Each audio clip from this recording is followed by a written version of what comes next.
What is going on, guys? It is Trifecta J here, and today we will be going through Season 2 and the off-season of it. We're going to start off this episode with a recap, though, of Season 2 and then work our way to Season 3. Right now we have the number 107th recruiting class in the country. Last year we had the 123rd, so looking to improve on that. Not going to be signing a very big class, only 9 seniors graduating on the team, so definitely won't be the biggest class, as next year's definitely will. So you can see starting off you have Titus Sisk, a free safety. Then you also have halfback 3-star 5'9", 182 out of Pennsylvania, Chad Montgomery. He's not the biggest guy, but he's got excellent speed and is great in the open field. Miles Power III from Charleston, South Carolina at 6'1", 205, pretty good size for a safety. He can lay the wood. He's a good enough athlete. Definitely gonna have to develop his coverage a little bit. But then we have Kevin Pollock, the 5'11", 340-pound nose tackle. He's strong, he's got good power moves, good block shedding already. Probably will redshirt though. Mike Pierre, an athlete, 6'1", out of Georgia. Not the fastest guy, but very quick. He can play either side of the ball, but I look for him to play wide receiver. He's got great catching skill and is great after the catch. Then you have William Sherman, 6'6", 260 from Tennessee. He's a run-stopping guy, not the fastest. He does have great power moves and block shedding though, and could be a day one starter. Jermaine Payne is a similar guy at 6'5", 265 out of Mississippi. He's got that similar strength and athleticism, but has to develop a lot in terms of his power move and block shedding. Then the most talented guy we've signed so far is Lionel Fox. He is from South Carolina. He has elite speed and elite coverage ratings and might be a day one starter next year. Almost certainly will, just depends on if he's the number 1 or 2 corner. We have an athlete, only a 65 overall, but he's got good strength, pretty good speed for his size, and most likely will be an offensive lineman or defensive lineman. John Moore, an athlete, he's a junior college guy. He's got pretty good speed, and he would most likely be a quarterback. He's a very powerful runner. A junior college transfer at defensive tackle, you have Tommy Rogers, not the strongest, not the best guy, would enter as a sophomore, so definitely has time to develop. Ryan Small, he's a pocket passer in comparison to John Moore, only 6'1", 215, also out of South Carolina. He's got a big time arm, does struggle with accuracy, and definitely does not have any ability to make you miss while running. Nate Anderson, a big defensive end at 279. He's fast, not the strongest guy, and would have to develop a lot in the coming years for him to be any sort of a player for us. Season 2 definitely got off to a rough start with 4 straight losses. 2 of those games were very winnable in North Texas and Troy. Following that with 2 wins in conference, a blowout loss to Arkansas State, who finished undefeated in conference, a win against South Alabama, and then a tough loss on senior day to Southern Miss. So the stats on the year, you have Jonathan Gibbs. He threw for 2,400 yards, 17 touchdowns, and 8 interceptions. Only 200 yards per game, but did complete 69% of his passes.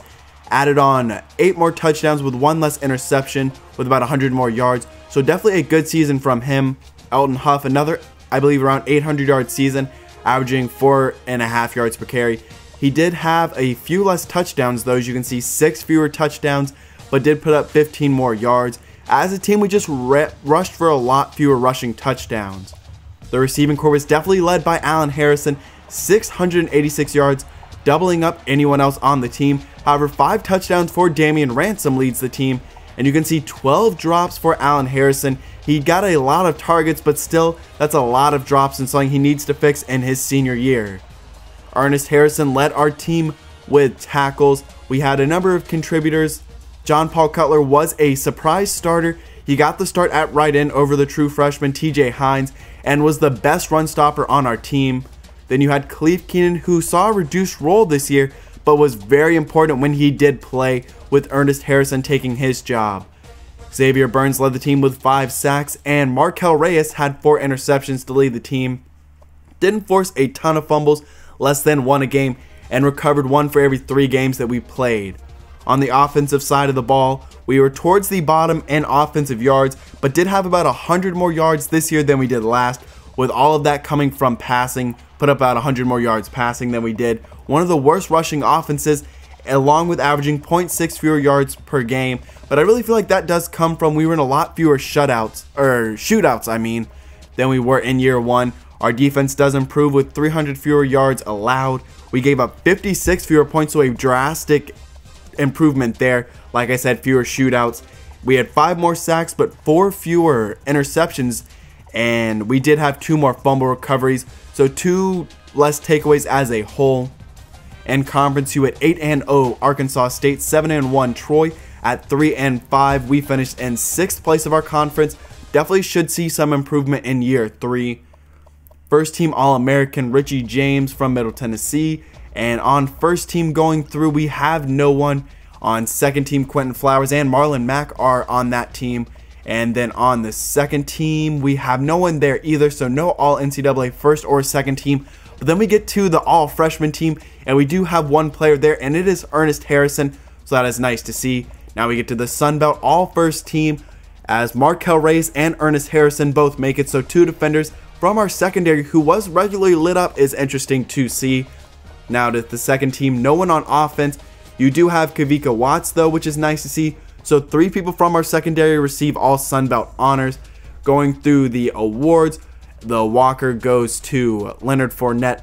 Eldridge Massington gets the Bednarik, which was very interesting to me because Richie James put up by far the best numbers in the countries, but wasn't even considered for that. New Orleans Bowl is won by Arkansas State over UTEP. We get down a little further to the big games. UCLA wins the Rose Bowl, Ohio State, and the Fiesta Bowl. And then the GoDaddy Bowl is won by Troy. And so we get to the national championship. Middle Tennessee State was sort of a surprise team throughout the whole year, just would not lose.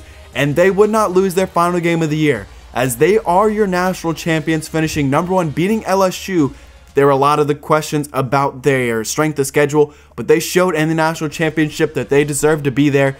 Brent Stockstill and Richie James formed a lethal combination, as he led the country in yards per game, completing 66% of his passes.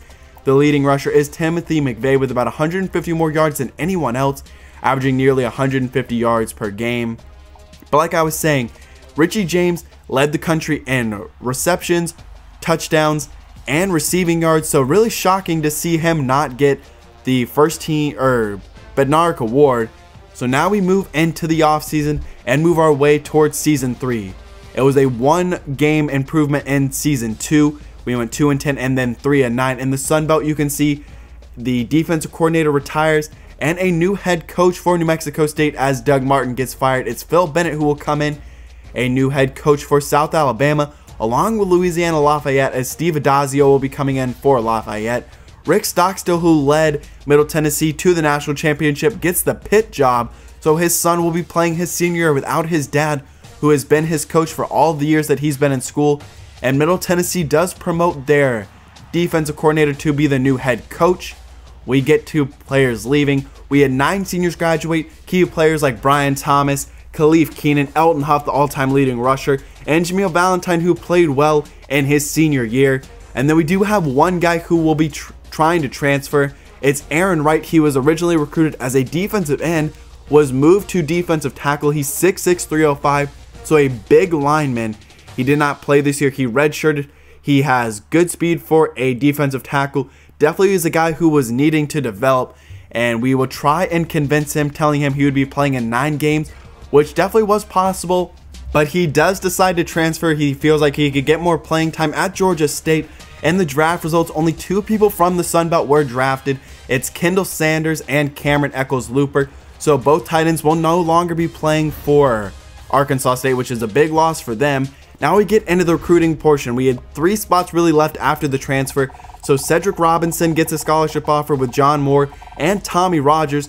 We're looking at probably 2 defensive tackles and a quarterback to come in, as they get about an equal share. You can see big leads for all of them. We just wanted to secure them, especially with not a lot of spots left and not a lot of guys left on the board. It was just important to lock down the rest of it, and John Moore would get the rest of the points. I feel like he could be a very good guy to succeed Jonathan Gibbs after his senior year and come in and maybe be a day 1, or I guess after redshirting, be the starter for season 4.